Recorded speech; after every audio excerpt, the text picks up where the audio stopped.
শ্রীরামকৃষ্ণ কথামৃত।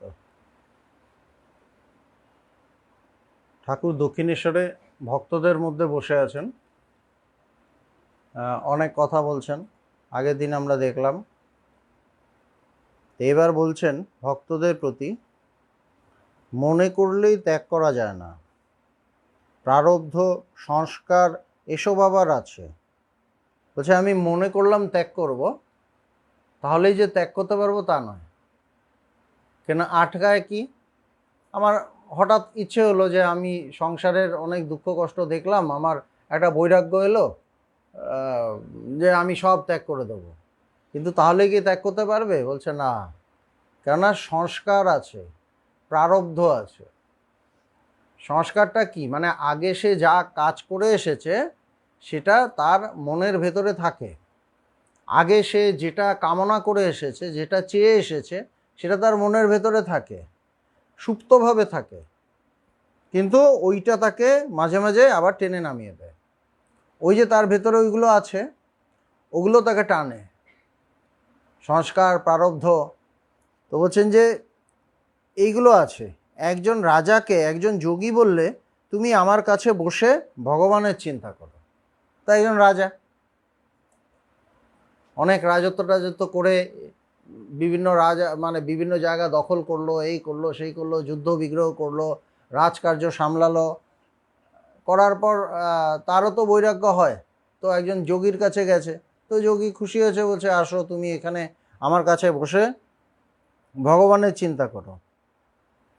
রাজা বললে, ঠাকুর সে বড় হবে না, আমি থাকতে পারি, কিন্তু আমার এখনো ভোগ আছে। বলছে আপনি বলছেন? রাজা চিন্তা করলো যে সম্ভব না, আমি তো জানি আমার মনের অবস্থা, এখন ভদ্র সভ্য হয়ে আছি ওনার সামনে বসে, অরিজিনাল তো একটু পরেই বেরিয়ে যাবে, তাই না? একটু পরেই বেরিয়ে যাবে, একটু পরেই টানবে আমার পেছনে, যেখান থেকে এসেছি সেই জায়গাটা টানবে, যেটা আমি ছাড়তে চাই সেটা টানবে। সুতরাং কঠিন আছে, অত সোজা নয়। বলছে এখনো আমার ভোগ আছে, এ বনে যদি থাকি হয়তো বনেতে একটা রাজ্য হয়ে যাবে। বলছে আমার যে রাজ্য আছে বনের মধ্যে এটা বানিয়ে দেবো। হ্যাঁ, ওই যারা একদম জঙ্গলি যারা থাকে বনে জঙ্গলে, তাদের নিয়ে আমি একটা রাজ্য বানিয়ে দিলাম, ওখানে আমি রাজকার্য শুরু করে দিলাম। আমি গেছিলাম ভগবানের চিন্তা করতে, কিন্তু আমি ওইসব করে দিলাম, কেননা আমার ভেতরে ওটা আছে। সেজন্য আপনি বলছেন ঠিকই, কিন্তু আমি পারবো না। বনেতে একটা রাজ্য হয়ে যাবে, আমার এখনো ভোগ আছে। তা আমরা দেখি না, অনেকে কেউ এলো, সে একদম এখন আমি রোজ আসবো, ও মা 3-4 দিন এলো, তারপর দেখি আর দেখা যাচ্ছে না।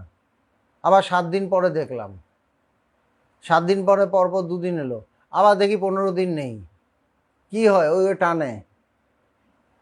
আর যখন টানে তখন তো আমি বলি না যে আমাকে ওটা টানছে, আমি বলি আমার এই কাজ ছিল, ওই কাজ ছিল, ওই জন্য আসতে পারিনি। কিন্তু আমি যদি বুঝি এটাই আমার সব, তখন কিন্তু আমি আর কোনো কিছুর ধারবো না, আমি ছুটবই। তো আটকে দেয় কে? আটকে দেয় ওইটা, আমার পেছনের কর্ম, পেছনের চিন্তা, পেছনের সংস্কার, ওগুলোই টানে আমাকে। আমার এখনো ভোগ আছে। নটবর পাঁজা যখন ছেলে মানুষ এই বাগানে গরু চড়াতো, ঠাকুর কত কিছু দেখতেন, আর সবার নামগুলো কিন্তু বেশ মনে ছিল। বলছে ছেলে মানুষ, ঠাকুর তাকে ছোট থেকে দেখেছেন। তো বলছে এই বাগানে গরু চড়াতো। তো গরু কারা চড়ায়? যাদের সেরম কিছু, সেই অত কিছু পারবে টারবে না, খুবই সাধারণ, খুব সাধারণভাবে থাকে, গরু চড়াতো। তার কিন্তু অনেক ভোগ ছিল, তাই এখন রেলির কল করে অনেক টাকা করেছে। আলমবাজারে রেলির কলের ব্যবসা খুব ফেদেছে। বলছে ওই যে ভেতরে ছিল, ওই গরু চড়ানো তো স্যাটিসফাই থাকতে পারেনি। ওই সময় হয়তো অনেক শান্তিতে থাকতো, গরু চড়িয়ে ঘরে চলে গেল, শান্তিতে আছে। কিন্তু না, তার যে ভেতরে ওইগুলো আছে, ওগুলো তাকে করতেই হবে। এই হলো প্রারব্ধ, এই হলো সংস্কার, ওগুলো ভোগেই শেষ হয়। তো মানে অনেক জায়গায় বলে যে জ্ঞানীরও প্রারব্ধ থাকে, এবার জ্ঞান লাভের পর সঞ্চিত কর্ম আর আগামী কর্মও চলে যায়।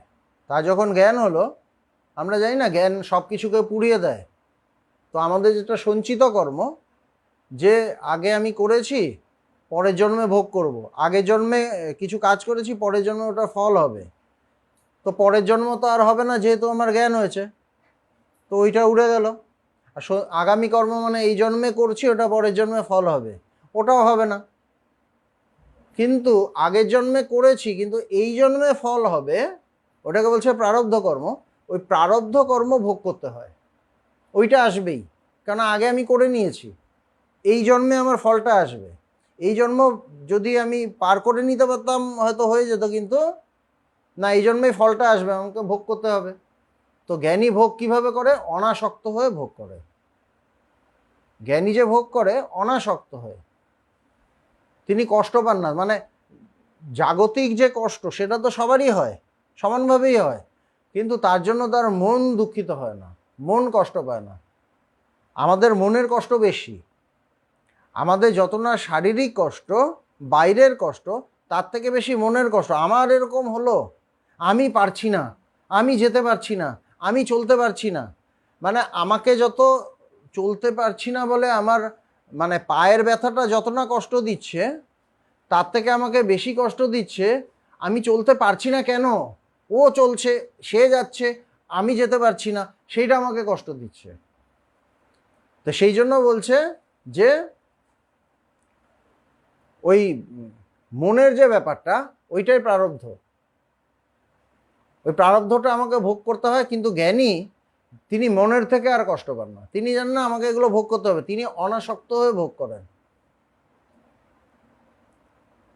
কিন্তু যদি আমার জ্ঞান না হয়, তখন আমি বললাম যে এখন থেকে আমি শুধু তাকে নিয়ে থাকবো, ও মা দেখবো একটু পরেই আমাকে টানছে, কিছুক্ষণ থাকলাম, 1 ঘন্টা সুন্দর ঈশ্বরকে নিয়ে থাকলাম, ভাল লাগছে, তারপরেই মনে পড়বে আমার হাজব্যান্ড কি করছে, ছেলে কি করছে, মেয়ে কি করছে, ওই টানতে থাকবে, আর পারবো না কিছু। স্বামীজি আমি একটু আসি।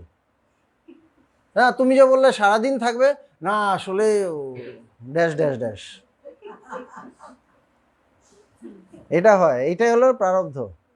তো নটবর পাজা গরু চড়াতো ছোটবেলা, এখন রেডির কল করে অনেক পয়সা কড়ি করেছে। ঠাকুর বলছেন একমতে আছে মেয়ে মানুষ নিয়ে সাধন করা, ওই তন্ত্রতন্ত্র এইসব ব্যাপারে কর্তা ভজা মেয়েদের ভিতর আমায় একবার নিয়ে গেছিল, সব আমার কাছে এসে বসলো, আমি তাদের মা মা বলাতে, মানে সব মেয়েগুলো তার কাছে এসে বসেছে ঠাকুরের কাছে। এবার ঠাকুর তো মাতৃদর্শন না সবার মধ্যে, তার তো ওই অবস্থা, এত শুদ্ধ। তো বলছে সবাইকে আমি মা মা বলাতে পরস্পর বলা বলি করতে লাগলো, ইনি প্রবর্তক এখনো ঘাট চিনেন নাই। বলছে এখনো অতটা সাধনায় উন্নতি করেনি, প্রবর্তক ওরা বলছে আর কি। ওদের মতে কাঁচা অবস্থাকে বলে প্রবর্তক, মানে যা শুরু করছে, ঠাকুরকে বলছে শুরু করছে, তারপরে সাধক, তারপর সিদ্ধ, তারপর সিদ্ধের সিদ্ধ। একজন মেয়ে বৈষ্ণব চরণের কাছে গিয়ে বসলো, বৈষ্ণব চরণকে জিজ্ঞাসা করাতে বলল এর বালিকা ভাব। আবার বৈষ্ণব চরণের কাছে একজন বললেন, মানে তার ভাবটা ওরকম বালিকা ভাব। স্ত্রী ভাবে শীঘ্র পতন হয়, মাতৃভাব শুদ্ধ ভাব। বলছে স্ত্রী ভাবে ওই সাধনা যারা করতে চায় তাদের পতন হয়, সবাই পারে না, কিন্তু মাতৃভাব ভীষণ শুদ্ধ ভাব। কাঁসারি পাড়ার ভক্তেরা গাত্রোত্থান করিলেন ও বলিলেন, মানে বেশ কিছু ভক্ত এসেছিলেন, তারা রেগুলার আসেন না, মাঝে মাঝে আসেন, তারা এসেছিলেন। তো কিছুক্ষণ ঠাকুরের কথা শুনলেন এবং তারা সবাই ফিরবেন, মানে প্রারব্ধ টানছে সংস্কার। ও বলিলেন তবে আমরা আসি, মা কালীকে আর ঠাকুরকে দর্শন করব। বলছে এখন আসি, এখন মা কালীকে দর্শন করব, আর আরও যারা ঠাকুর আছে, মানে দক্ষিণেশ্বরে যে ঠাকুর আছে তাদের দর্শন করব। এটা যদি বলতো আমি আসি, মা কালীকে এবং অন্য ঠাকুরদের দর্শন করলাম, তাহলে একটু সুন্দর হতো ব্যাপারটা।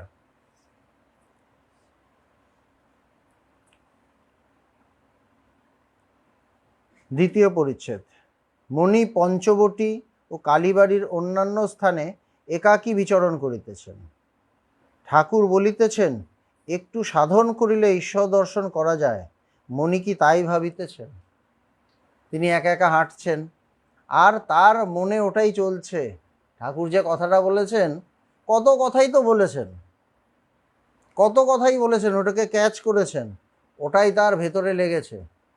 তো ভগবান আমাদের বলতেন যে আমার কাছে এত মানুষ আসে, আমি অনেক কথা বলি, তার মধ্যে এক একজন এক একটা নেয়, এক একজন এক একটা পিক আপ করে, যার যেরকম সংস্কার, যার যেরকম ভাব, সেই হিসাবে তারা সেই কথাটাকে নেয়, এবং ওইটাই তার চলার পথে পাথেয়, আধ্যাত্মিক পথে ওটাই তার পাথেয়, ওই দিকেই সে উন্নতি করতে পারবে, যে যেটা নেয়।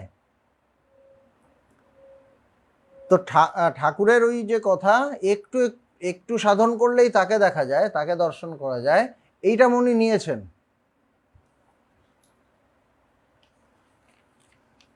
মনি কি তাই ভাবিতেছেন? আর তীব্র বৈরাগ্যের কথা বলছে, তীব্র বৈরাগ্যের কথাও ঠাকুর বলেছেন, ওটাও তার ভাল লেগেছে। তিনি কিন্তু সংসারী, তার স্ত্রী ছিল, হ্যাঁ, কিন্তু তার ওই তীব্র বৈরাগ্যের কথাটা ভাল লেগেছে। তার ভেতরে তার মানে বৈরাগ্য ছিল, না হলে ওটা ভাল লাগবে না। তো ওইটা বললেই ভয় ভয় হবে, তাই না? ওইটা বললেই ভয় ভয় হবে। যার ভেতরে জগতের প্রতি টান আছে, ভোগ আছে, তার ভয় হয়, এই রে মানে কি কি কথা বলছে, যে যখন যদি বলা হয় যে ত্যাগ ছাড়া এইটাকে জানা যাবে না, ত্যাগ করতে হবে, তখন দেখা যাবে তার মুখটা কেমন একটা শুকিয়ে যাচ্ছে। হ্যাঁ, ঠিক ভগবানের কথা, ভগবানের সাথে কেমন গল্প হলো, কেমন নাচলেন, ওইটাতে হয়তো দেখা যাচ্ছে সে খুব উৎফুল্ল আর কি, সে খুব আনন্দ করে বলছে, সে নিজেও কিছু কথা বলছে, হ্যাঁ গেছিলাম, ভগবান যা সুন্দর। কিন্তু যেই বলা হলো তীব্র বৈরাগ্য, হ্যাঁ, বিবেক, বিবেক চাই, বৈরাগ্য চাই, সৎ সম্পত্তি চাই, মুমুক্ষুত্ব চাই, এসব বলা হচ্ছে, তো দেখা যাচ্ছে ওইদিকে উপরে ঘড়ি থাকে, মানে বোঝা যায় আর কি কোনটাকে খাচ্ছে, তো বোঝা গেল যে ওটা খাচ্ছে না। তো সেরকমভাবেই তীব্র বৈরাগ্যের কথা শ্রীম নিয়েছেন, তার ভেতরে তীব্র বৈরাগ্য ছিল, এই জন্যে নিয়েছেন। আর মায়াকে চিনলে আপনি পালিয়ে যায়, আরেকটা ঠাকুর বলেছিলেন, আগের দিন আমরা দেখেছিলাম, যে মায়াকে চিনলে মায়া পালিয়ে যায়। ওইটা তার ভাল লেগেছে, যে আমি মানে মায়াকে দূর করব কিভাবে, বলছে তাকে চিনতে হবে শুধু, তাকে যদি চিনে নিই তখন সে মায়া পালিয়ে যাবে, আমাকে তাকে তাড়াতে হবে না, সে নিজেই পালিয়ে যাবে। বেলা প্রায় 3:30 হইয়াছে। ঠাকুর শ্রীরামকৃষ্ণের ঘরে মুনি আবার বসিয়া আছেন। ব্রাউটন ইনস্টিটিউশন হইতে একটি শিক্ষক কয়েকটি ছাত্র লইয়া ঠাকুরকে দর্শন করিতে আসিয়াছেন। কি সুন্দর, একজন টিচার কয়েকজন ছাত্রকে নিয়ে ঠাকুরের কাছে এসেছেন। আজকাল তো এই জিনিসটা খুব কম দেখা যায়, আমি খুব কম এরকম দেখেছি কোনো টিচার তার স্টুডেন্টদের নিয়ে ভগবানের কাছে এসেছে, কমই দেখেছি। হ্যাঁ, রিঙ্কু পাঠায়, কিছু পাঠাতো, রিঙ্কুকে দেখেছি আমরা, ওর যে স্টুডেন্টগুলোকে ভগবানের কাছে পাঠাতো বা আশ্রমে পাঠাতো, কিন্তু বেশি দেখা যায় না। কেননা স্টুডেন্টদের মধ্যে বৈরাগ্য চলে এলে তার বাবা মা তো টিচারকে ধরবে। কিন্তু এখানে দেখা যাচ্ছে কি, একজন টিচার এসেছেন, শিক্ষক এসেছেন, ঠিক ঠিক শিক্ষক, যিনি সত্য দ্রষ্টা, তার কাছে তার ছাত্রদের নিয়ে এসেছেন, এটাই ঠিক ঠিক শিক্ষা। ছাত্রলিয়া দর্শন করিতে আসিয়াছেন, ঠাকুর তাহাদের সঙ্গে কথা কইতেছেন, শিক্ষকটি মাঝে মাঝে প্রশ্ন করিতেছেন, প্রতিমা পূজা সম্বন্ধে কথা হইতেছে। এবার তখন ব্রাহ্ম সমাজের উত্থান হয়েছে, এবং তারা এই পৌত্তলিকতা মানে প্রতিমা পুজো টুজোকে তো তারা খুব একটা গ্রহণ করতো না, তারা বলতো এইসব সব মানে এগুলো ঠিক না, কুসংস্কার ইত্যাদি ইত্যাদি। তো তার দ্বারা মোটামুটি শিক্ষিত সমাজ প্রভাবিত ছিল, ব্রাহ্ম সমাজের যে কথাবার্তা, তাদের ভাবাদর্শ, এগুলো দিয়ে। স্বামীজিও ঠাকুরের কাছে আসার আগে ব্রাহ্ম সমাজে যেতেন, আমাদের শ্রীমও যেতেন, তো সেই শিক্ষকও মনে হয় যেতেন। তো প্রতিমা পূজা সম্বন্ধে কথা হইতেছে শ্রীরামকৃষ্ণ শিক্ষকের প্রতি। প্রতিমা পূজাতে দোষ কি? বেদান্তে বলে যেখানে অস্থি ভাতি আর প্রিয় সেখানেই তাঁর প্রকাশ, তাই তিনি ছাড়া কোনো জিনিসই নাই। বলছে প্রতিমা পুজো যদি হয় অসুবিধা কি? বেদান্তে বলছে অস্থি ভাতি প্রিয় সেখানেই তার প্রকাশ, তো প্রতিমার মধ্যেও তো তার প্রকাশ, তো অসুবিধা কোথায়? তাই তিনি ছাড়া কোনো জিনিসই নেই, সব জায়গাতেই তো তিনি। আমায় আবার দেখো, ছোট ছেলেরা পুতুল খেলা কতদিন করে? যতদিন না বিবাহ হয় আর যতদিন না স্বামী সহবাস করে। কতদিন পুতুল খেলে? যেই স্বামী পেলে তখন পুতুল টুতুল আর খেলে না, তখন জ্যান্ত পুতুল পেয়ে গেছে। রান্নাবাটি কতদিন? যতদিন বড় রান্নাঘরের ইয়েটা না পায়, বড় বড় হাঁড়ি কড়াই পায়, ওখানে তো ছোট ছোট এইটুকু থাকে। হ্যাঁ, পাথর টাথর দিতে হয়, এখানে একদম সবজি টবজি দিয়ে। রান্নাঘর মেয়েদের খুব প্রিয় হয়। বিবাহ হয় আর যতদিন না স্বামী সহবাস করে। বিবাহ হলে পুতুলগুলি পেটরায় তুলে ফেলে, প্যাক ট্যাক করে উপরে তুলে রেখে দিল। ঈশ্বর লাভ হলে আর প্রতিমা পূজার কি দরকার? এই যে কথাগুলো বলছেন মানেটা কি? বলছে ঈশ্বর লাভ হলে আর প্রতিমা পুজোর কি দরকার? স্বামীকে পেয়ে গেছে তো, স্বামীকেই তো পেয়ে গেছে, তার প্রতিমার কি দরকার? মনির দিকে চাহিয়া বলিতেছেন, অনুরাগ হলে ঈশ্বর লাভ হয়। মনির দিকে চাহিয়া বলিতেছেন, আরো অনেকে বসেছিল, কিন্তু আরো অনেকে বসেছিল। শুরুতে আমরা কি দেখলাম? মনি ভাবছেন যে ঈশ্বর লাভ করতে কি করতে হবে? একটু সাধন করলে ঈশ্বর দর্শন করা যায়, এটা দিয়ে শুরু হলো তো। একটু সাধন করলে ঈশ্বর দর্শন করা যায়, এই ভাব তার মধ্যে আছে। অন্তর্যামী ভগবান ঠাকুর কি বলছেন? অন্য কথা বলছিলেন, প্রতিমা পুজো টুজো, হঠাৎ করে ঘুরে মনির দিকে তাকিয়ে বলছেন, কি বলছেন? অনুরাগ হলে ঈশ্বর লাভ হয়। মনির কাছে ছিল সাধন, প্রথম দিন সাধন বলেছিলেন, সাধনের কথাটা ভেতরে চলছিল, কিন্তু সাধন করতে গেলে অনেক সময় একটা অহংকার চলে আসে। সেই জন্য আমরা সাধনা করব, কিন্তু যেন অহংকার না আসে, যেন ব্যাকুলতা থাকে। সাধনা করতে গেলে মনে হয় কি, না আমার নিজের এখন শারীরিক সক্ষমতা আছে, আমার বয়স বেশি হয়নি, 31-32 বা কিছু, শারীরিক সক্ষমতা আছে, আমি বসে একদম এরমভাবে ঘন্টার পর ঘন্টা সাধনা করব। ওটার মধ্যে একটা সূক্ষ্ম অহংকার আসতে পারে। তো আগে তার ভেতরে কি আসছিল? যে সাধনা করলে, ঠাকুর বলেছেন একটু সাধন করলেই তাকে দেখা যায়, তাকে পাওয়া যায়, আমি সাধন করে নেব। আর বেশি তো করতে পারিনি, একটু বলেছেন ঠাকুর। আবার কিন্তু আরেকটা নেক্সট ধাপ দিলেন, পরের স্টেজে চলে গেলেন। কি বললেন? অন্তর্যামী তিনি কিন্তু ওপেনলি ঠাকুরকে বলেননি যে আপনি তো ওই কথাটা বলেছিলেন, কিন্তু তার ভেতরে টাচ করে। ভক্ত তো, ভক্তের ভেতর ভাব ভগবানের কাছে পৌঁছে যায়। কি বলছেন? যে হঠাৎ করে চেয়ে বলছেন যে অনুরাগ হলে ঈশ্বর লাভ হয়, তার প্রতি যদি ভালোবাসা হয় ঈশ্বর লাভ হয়। এই ভালোবাসাটা চাই, তীব্র ভালোবাসা, ওপর দিয়ে ভালোবাসা না, ভালোবাসার গল্প বলা না, ভগবান আমাকে খুব ভালোবাসতেন, খুব এই করতেন, ওইটা নয়, ওটা যথেষ্ট নয়। ভগবান তো ভালোবাসতেনই, ওইটা আমার বেশি বলে লাভ কি? আমি কতটা ভালোবাসি এটা বড় কথা। আর আমি যে ভালোবাসি তার প্রমাণ কি? আমার আচরণ চেঞ্জ হয়ে যাবে, আমার সব কিছু চেঞ্জ হয়ে যাবে। ভগবান যেগুলো ভালোবাসতেন, আমার আস্তে আস্তে ওইগুলো আসবে, আমার আচরণের মধ্যে, আমার চরিত্রের মধ্যে ওইগুলো প্রকাশ পাবে। ভগবানকে তো আমরা দেখেছি এতদিন ধরে, ভগবানের চরিত্র যেরকম, সত্যের প্রতি ভীষণ টান, একদম যা বলছেন তাই, সবসময় সত্যে থাকা, মানুষকে ভালোবাসা, নিজের কথা না ভাবা, এইগুলো কিন্তু আমার ভেতরে আসবে। ভগবানের প্রতি ভালোবাসার প্রমাণ হলো এগুলো, তখন ঈশ্বর লাভ করার প্রসঙ্গ। এই জন্য কি বলছেন? অনুরাগ হলে ঈশ্বর লাভ হয়। আমার যখন ওইগুলো হবে তখন আমি ঈশ্বর লাভের কাছাকাছি যাব।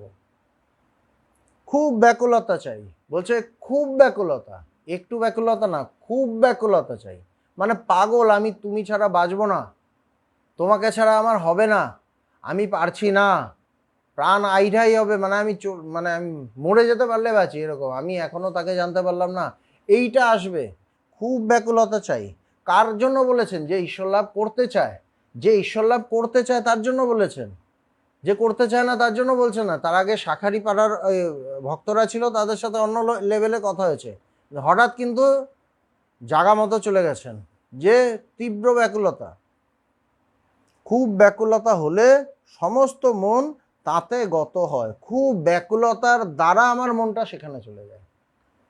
আমার যদি ব্যাকুলতা কম থাকে তখন মন কিন্তু তাতে পুরোটা যাবে না। যাবে, আমি বলবো আমি তো তাকে নিয়েই থাকি, আমরা বলি এরকম, কিন্তু তার মধ্যে আবার সংসার নিয়েও থাকি, দুটো নিয়ে থাকি। এই জন্য ওই টানাপোড়েনের মধ্যে পুরো মনটা যেহেতু তাতে যায় না, সেই জন্য ঈশ্বর লাভ হয় না, ঈশ্বর চিন্তা হয়। আমরা ভগবানের চিন্তা করি, কিন্তু লাভ করতে গেলে পুরো মনটা সেখানে যেতে হবে।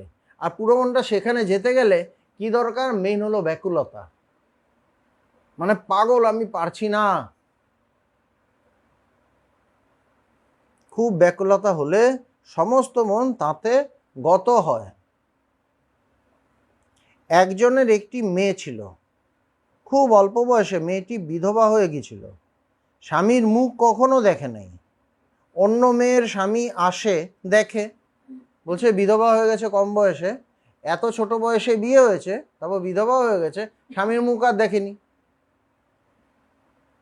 সে একদিন বললে, বাবা আমার স্বামী কই? তার বাবা বললে, গোবিন্দ তোমার স্বামী। কি সুন্দর, গোবিন্দ তোমার স্বামী, তাকে ডাকলে তিনি দেখা দেন। বাবা মেয়ের ইয়ে থেকে বাঁচার জন্য বলেছেন যে মেয়ে কষ্ট পাবে, স্বামী মরে গেছে বললে, এর থেকে ঈশ্বরকে নিয়ে আসে, দাঁড় করিয়ে দিই সামনে, তিনি ডাকলে দেখা দেন। মেয়েটি ওই কথা শুনে ঘরের দ্বার দিয়ে গোবিন্দকে ডাকে আর কাঁদে, বলে, গোবিন্দ তুমি এসো, আমাকে দেখা দাও, তুমি কেন আসছো না? একদম বিশ্বাস করে নিয়েছে, বাবা যা বলেছে একদম প্রচণ্ডভাবে বিশ্বাস করেছে। মানে 1 সেন্টিমিটারও তার অবিশ্বাস আসেনি। বাবা যা বলেছে তাই, গোবিন্দ আমার স্বামী তো গোবিন্দ আমার স্বামী। এটা বোধহয় মীরাবাইয়ের সাথে এরকম ঘটেছিল। তো বলছে, গোবিন্দ তুমি এসো, আমাকে দেখা দাও, তুমি কেন আসছো না? ছোট্ট মেয়েটি সেই কান্না শুনে ঠাকুর থাকতে পারলেন না, তাকে দেখা দিলেন এবং সত্যি চলে এসছে। ওই কান্না, এগুলো সত্যি হয়, ওইভাবে কাঁদতে হবে। আমরা পারি না, পারি না বলে তিনি আসেন না, সত্যি সত্যি কাঁদলে আসেন। বালকের মতো বিশ্বাস, বালক মাকে দেখবার জন্য যেমন ব্যাকুল হয়, সেই ব্যাকুলতা। মানে বালক যেমন, একটা বাচ্চা যেমন কেঁদে ওঠে, মার কাছে যাব, এমন কাঁদলো, মানে যে কোলে নিয়েছে সে পাগল হয়ে গেল, না আর রাখা যাবে না, মাকে ডাকতেই হবে। সেই ব্যাকুলতা, এই ব্যাকুলতা হলো তো অরুণোদয় হলো। ব্যাকুলতা হলো তো অরুণোদয় হলো। মানে কি? অরুণোদয় মানে সূর্যের আগে ওই সূর্যের আভাটা এসে পড়ে। অন্য জায়গায় সূর্য উঠে গেছে, এখানে আসেনি, কিন্তু আলোটা এসে পড়ে গেছে। এরপরেই উঠবেন তিনি, এরপরেই তাকে দেখা যাবে। এমনি আলো পড়ছে, এমনি চারদিক সব দেখা যাচ্ছে, আর স্বয়ং তিনি প্রকাশিত, দুটোর মধ্যে একটু তফাৎ আছে। তো বলছে ব্যাকুলতা হলো তো অরুণোদয় হলো। কার ভেতরে যদি ব্যাকুলতাটা আসে, প্রাণ ছটফট করে ঈশ্বর লাভের জন্য, বুঝতে হবে আলো এসে গেছে। ওই ব্যাকুলতাটাই আলো, ব্যাকুলতাটাই আলো নিয়ে আসে। তারপর সূর্য উঠবেই, তারপর সূর্য উঠবেই। রাজা যাওয়ার আগে প্রথমেই রাজা গাড়ি নিয়ে যায় না, তার আগে 1000 জন যায়। এই ঘোড়া যাচ্ছে, এই যাচ্ছে, সেই যাচ্ছে, বোঝা যাচ্ছে এবার রাজা আসবে, তাই না? সবাই দাঁড়িয়ে আছে, একদম চোখের পাতা ফেলছে না, একদম দাঁড়িয়ে আছে কখন রাজা যায়। তারপর দেখা গেল তিনি আসছেন, একদম সেই মুকুট টুকুট পরে, অসাধারণ দেখতে সুন্দর, রাজেশ্বর ওরা আসছেন তিনি। কিন্তু তার আগে অনেক কিছু আসছে। সেরকম ঈশ্বর লাভ কার হবে তার প্রমাণ কি? তার ভেতরে ব্যাকুলতা আসবে, পাগলামি আসবে, ছটফটানি আসবে, সে পারবে না, ঈশ্বর ছাড়া তার চলবে না, এরকম একটা অবস্থা হবে। ব্যাকুলতা হলো তো অরুণোদয় হলো, তারপর সূর্য উঠবেই, উঠবেই। ব্যাকুলতা যদি হয়, হ্যাঁ ব্যাকুলতা যদি মন্দ হয়, একটু হলো, একদিন থাকলো, তবে চলে গেল,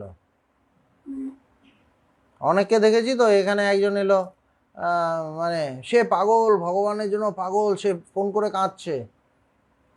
কিছুদিন পর দেখি বেশ সুন্দর সংসারে মেতে টেতে দারুণ আছে।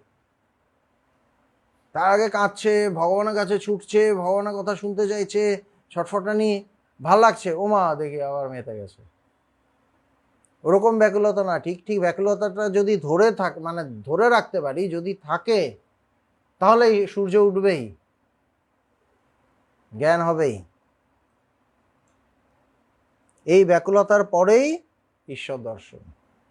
জটিল বালকের কথা আছে, সে পাঠশালে যেত, ওই মধুসূদন দাদার গল্পটা, একটু বনের পথ দিয়ে পাঠশালে যেতে হতো, তাই সে ভয় পেত। মাকে বলাতে মা বললে, তোর ভয় কি, তুই মধুসূদনকে ডাকবি। এই হলো গুরু। কিন্তু আগের আগের গল্পে মেয়েটার বাবা, সে কিন্তু গুরু, বলছে তুই মধুসূদনকে ডাকবি, কিন্তু আসল গুরু না, কিন্তু ওই গুরুর মতো কাজটা করে নিয়েছে। আর এই বাচ্চা মেয়েটা বা এই বাচ্চা ছেলেটা এমনভাবে মেনেছে, মানে সে আসল গুরু না হওয়াতেও গুরুর কাজ তার দ্বারা হয়ে গেছে, এমনভাবে মেনে নিয়েছে। যেমন একলব্য, দ্রোণাচার্য তো তাকে অস্ত্র শিক্ষা দিলেন না, কিন্তু সে দ্রোণাচার্যের মূর্তি গড়ে এমনভাবে সে তীর প্র্যাকটিস করা শুরু করলো, তীর চালানো, সে বিরাট বড় তীরন্দাজ হয়ে গেল, তাই না? কিন্তু গুরু শেখায়নি, কিন্তু হয়ে গেল। কেন? ওই যে মূর্তিটা বানিয়েছে এবং প্রচণ্ড শ্রদ্ধা নিয়ে ওখান থেকে গুরুর ভাবটা তার মধ্যে সঞ্চার হয়েছে, মানে সে শিষ্য হয়ে গেছে, ঠিক ঠিক শিষ্য, মানে এমনভাবে শিষ্য হয়েছে, গুরুর কৃপাটা যেন তার মধ্যে এসে পড়ে গেছে। দ্রোণাচার্য কিছুই জানেন না, হঠাৎ দেখছে একজন বিরাট বড়, তার মূর্তি দেখে অত বড় হয়ে গেছে। মা বললে, তুই মধুসূদনকে ডাকবি। ছেলেটি জিজ্ঞাসা করলে, মধুসূদন কে? মা বললে, মধুসূদন তোর দাদা হয়। তখন একলা যেতে যাই ভয় পেয়েছে, অমনি ডেকেছে, দাদা মধুসূদন। কেউ কোথাও নাই, ডাকছে, খুব বিশ্বাস করেছে, বলছে ডাকছে, কিন্তু প্রথম ডাকেই তো ব্যাকুলতা আসেনি, ভেবেছে যে ডাকলেই তো আসবে। যেতে যেই ভয় পেয়েছে, অমনি ডেকেছে, দাদা মধুসূদন, কেউ কোথায় নেই। তখন উচ্চস্বরে কাঁদতে লাগলো, কোথায় দাদা মধুসূদন, তুমি এসো, আমার বড় ভয় পেয়েছে। প্রথম ডাকাতে তার একটা আছে যে এসেই যাবে, কোনো ব্যাপার না, একটু ক্যাজুয়াল ছিল। তারপর যখন দেখছে আসছে না, তখন একদম মানে মধুসূদন দাদা ছাড়া তার কোনো গতি নেই, তখন পুরো মনটা তার উপর, কেননা মাকে তো পাচ্ছে না, বনের মধ্যে তো ঢুকে গেছে, এখন তো এই বনে সে একা, মধুসূদনকে তো লাগবে, এই জন্য ডাকছে, এমনভাবে ডাকছে যে ঠাকুর আর থাকতে পারলেন না, এসে বললেন, এই তো আমি, তোর ভয় কি? ওই মা যা বলেছিল, ভয় পাবি না, মধুসূদন দাদা আছে, ঠিক ওইটাই হলো, এই তো আমি, তোর ভয় কি? এই বলে সঙ্গে করে পাঠশালার রাস্তা পর্যন্ত পৌঁছিয়ে দিলেন, আর বললেন, তুই যখন ডাকবি আমি আসবো, ভয় কি? একদম জায়গা পর্যন্ত কাছাকাছি নিয়ে ছেড়ে দিয়ে, ওই তো পাঠশালা, যা, তোর গুরুর আশ্রম, যা, এই গুরুর শিক্ষা, মানে ওখানেই তুই পাঠশালা, ওখানে যা, পড়াশোনা কর গিয়ে, আর যখনই ভয় হবে আমাকে ডাকবি, আমি চলে আসবো। এই বালকের বিশ্বাস, এই ব্যাকুলতা, এরকম যদি বিশ্বাস থাকে, এরকম যদি ব্যাকুলতা থাকে, টাইম লাগে না, ঈশ্বর লাভে টাইম লাগে না। একটি ব্রাহ্মণের বাড়িতে ঠাকুরের সেবা ছিল। একদিন কোনো কাজ উপলক্ষে তার অন্য স্থানে যেতে হয়েছিল। ব্রাহ্মণের বাড়ি, ঠাকুরের সেবা ছিল, কিন্তু তাকে আরেক জায়গায় যেতে হয়েছে। ছোট ছেলেটিকে বলে দিল, তুই আজ ঠাকুরে ভোগ দিস, ঠাকুরকে খাওয়াবি, তুই ঠাকুরকে ভোগ দিয়ে দিবি। ওইটুকুই বলে চলে গেছে। এবার ও জানে আমাকে তো ঠাকুরকে খাওয়াতে হবে, সে তো দেখেছে তার বাড়িতে যখন লোক আসে, বাবা মা কীভাবে খাওয়ায়, এবং পুরোটা মানে যিনি এসেছেন সেই গেস্ট, সেই অতিথি পুরো খাবারটা খায়, থালা পরিষ্কার করে পুরো পরিষ্কার হয়ে যায়, সে তো দেখেছে। ঠাকুর কিভাবে খায় সে তো আর জানে না, সে তো আর ওটা জানে না। তো বলছে ঠাকুরকে খাওয়াবি, ছেলেটি ঠাকুরকে ভোগ দিল। ঠাকুর কিন্তু চুপ করে বসে আছেন, কোনো কথাও কর না, খানো না। ছেলেটি অনেকক্ষণ ধরে বসে বসে দেখলে যে ঠাকুর উঠছেন না। সে ঠিক জানে যে ঠাকুর এসে আসনে বসে খাবেন, কেননা খাওয়াবি বলেছে। খাওয়া কাউকে খাওয়াতে গেলে তো সে খায়, উনি খাচ্ছে না কেন? তখন সে বারবার বলতে লাগলো, ঠাকুর এসে খাও, অনেক দেরি হলো, আমি আর বসতে পারি না। বলছে কি করছো, আসো। ঠাকুর কথা কন না। ছেলেটি কান্না আরম্ভ করলে। যখন আর কথা বলছে না, হাওয়া হাওয়া করে কান্না শুরু করেছে যে বাবা এসে মারবে তো, তোকে বললাম খাওয়াতে, তুই খাওয়ালি না, বাবা মারবে না, ওর উপর দোষ দেবে, ও তো এইভাবেই জানে। বলতে লাগলো যে ঠাকুর, বাবা তোমাকে খাওয়াতে বলে গেছেন, তুমি কেন আসবে না কেন আমার কাছে? তুমি আমার কাছে খাবে না? ব্যাকুল হয়ে যাই খানিকক্ষণ কেঁদেছে। ঠাকুর হাসতে হাসতে এসে আসনে বসে খেতে লাগলেন। কি অসাধারণ! ঠাকুরকে খাইয়ে যখন ঠাকুর ঘর থেকে সে গেল, বাড়ির লোকেরা বললে ভোগ হয়ে গেছে, সেসব নামিয়ে আন। এবার বেরিয়েছে অন্য সিনারিও তো অন্য। বলছে ভোগটা এবার নামিয়ে আন। কি অবস্থা! ছেলেটি বললে হা হয়ে গেছে, ঠাকুর সব খেয়ে গেছেন। ও তো অবাক হয়ে গেছে, কি বলে, ঠাকুর তো খেয়ে নিলেন। তারা বললে সে কি রে? ছেলেটি সরল বুদ্ধিতে বললে, কেন, ঠাকুর তো খেয়ে গেছেন। তারা ঠাকুর ঘরে গিয়ে দেখে সকলে অবাক, সবাই অবাক হয়ে গেছে। বলছি কি আশ্চর্য ঘটনা! এটাই হয়, এটাই ঈশ্বর তত্ত্ব। যেখানে সরলতা, সরল হয়ে তাকে ডাকা, তাকে ভালোবাসা, সেখানে সময় লাগে না। সাধনা টাধনা তো অনেক সময় ব্যাপার, অনেকক্ষণ এইভাবে বসতে হবে, এই করতে হবে, ওই করতে হবে। এই ব্যাকুলতা এলে সময় লাগে না। সবাই অবাক। সন্ধ্যা হইতে দেরি আছে। ঠাকুর শ্রীরামকৃষ্ণ নহবতখানার দক্ষিণ পার্শ্বে দাঁড়াইয়া মণির সহিত কথা কইতেছেন। বলছেন ঠাকুর মণির সাথে কথা বলছেন। তখন আর কেউ নেই, সম্মুখে গঙ্গা, শীতকাল, ঠাকুরের গায়ে গরম কাপড়। পঞ্চবটীর ঘরে শোবে, মানে মণি থাকবেন। বলছে কোথায় শোবে, পঞ্চবটীর ঘরে? মণি নহবতখানার উপরের ঘরটা কি দেবে না?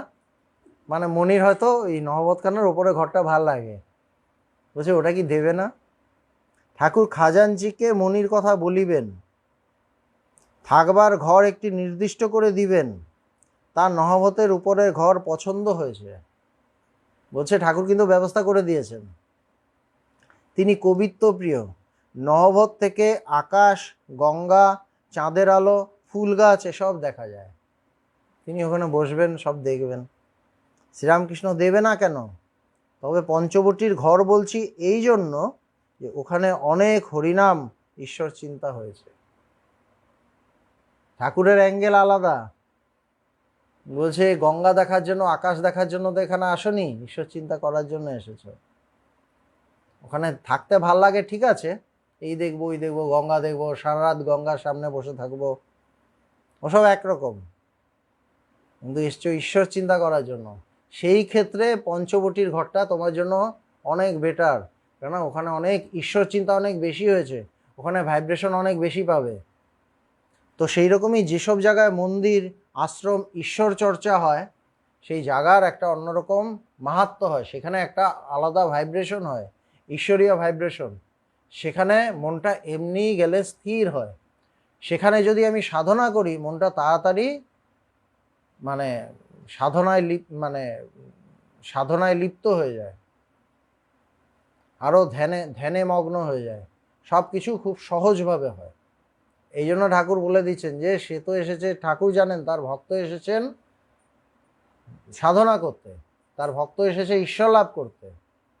এটাতে পঞ্চবটীর ঘরটা হয়তো অত সুন্দর না, হয়তো অত কিছু দেখা যাবে না, ফুরফুরে হাওয়া আসবে না, কিন্তু আসল হাওয়াটা বইবে, আধ্যাত্মিক হাওয়াটা, আধ্যাত্মিক বাতাস ওখানে অনেক সুন্দর করে বইবে।